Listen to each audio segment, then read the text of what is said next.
Welcome back into the mid-Norfolk garden, and a rather beautiful sunny morning. New life bursting out everywhere on the farm at this time of year.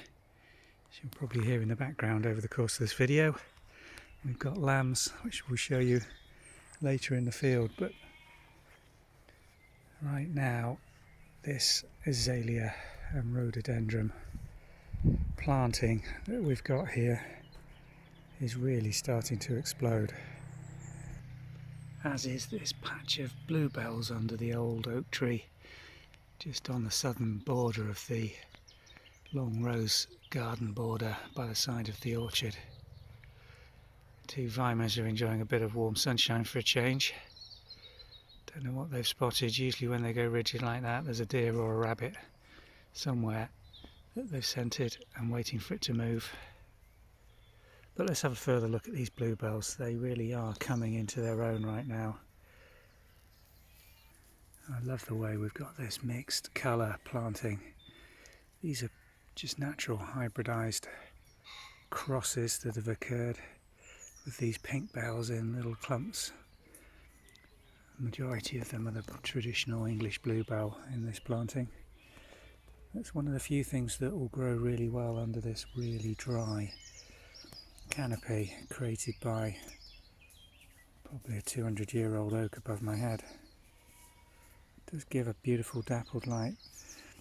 Also means that these aren't in direct sunlight at any other time than between 8 and 9 o'clock in the morning as the sun makes its way round from the east down to the south. This planting is particularly lovely with the azaleas behind just bursting forth now. This is the long effect looking into the sunlight. Fills this area in front of the house with the azaleas just picking up some colour behind.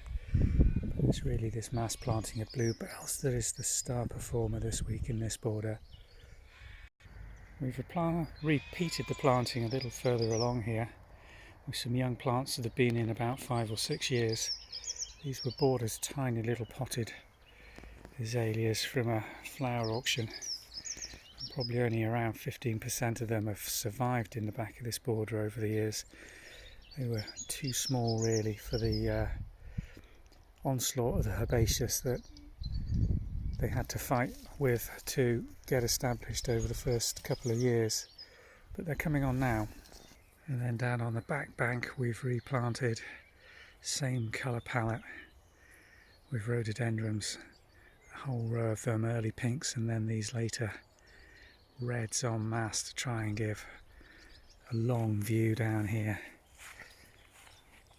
And they're starting to get established, but they've taken a lot longer than we thought they were going to, because they are planted onto the bank that's created from the spoil out of the ditch on the other side of this very old lime hedge.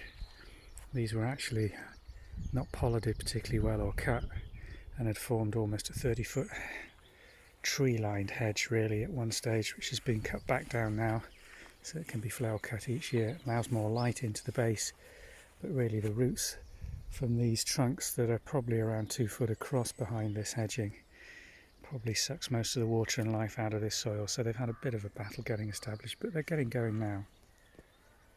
This is the very last daffodil to flower in our collection here. This little paper white with a fine little very short trumpet of yellow with orange rim. Not sure what the variety is, but it's one of the last to flower and extends the season of these bulbs right the way through to early June here. And I think we're certainly going to have them flowering still in June this year because it's been so cold compared to what we should be having in May. And above it now, just coming out into flower, is this quince tree. Nice slow growing tree this, with this very gentle held foliage and these very beautiful large pink flowers that are only transitory. The buds are really more spectacular than the flowers as they open. A very single petaled flower, only lasts for about a week, but a beautiful colour. And then those are followed on by the large edible quinces that mature up in a beautiful way, held really nicely on this small tree. And the colour on them in autumn is Absolutely spectacular. So lovely little tree for a small garden if you're looking for something a little unusual. Not a spectacular flower, it doesn't give a mass covering like a cherry or a malus, but nonetheless beautiful for just being delicate in this fashion. And the first of the wildflowers in this bank just starting to do their thing with this campion. Beautiful colour, held nicely above the bank side here.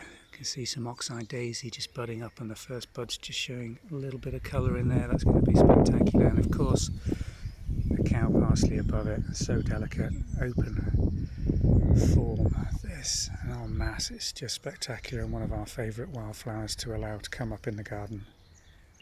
And this spectacular hot spot of orange is Fireglow Euphorbia, just growing to the side of a peony, which is budding up very nicely. I can't tell at this stage which that one is. From memory last year I suspect it could be a Sarah Bernhard. In the background there we've got some American bluebells, much more large, vigorous plants and quite invasive, so we have to watch those here in the UK. Keep them separate from the natural bluebells, otherwise they would swamp them very, very quickly. But in this border we've got a fair bit of weeding to do. We've got some bindweed and some nettle coming through, as you can see in the foreground there. But a mixture again of campion wildflower, geraniums just coming forward. This little very, very subtle little magenta purple geranium just pushing up through this canopy, and in the background some more euphorbia, bluebell. Nice mixed planting in the corner here, just starting to come forward.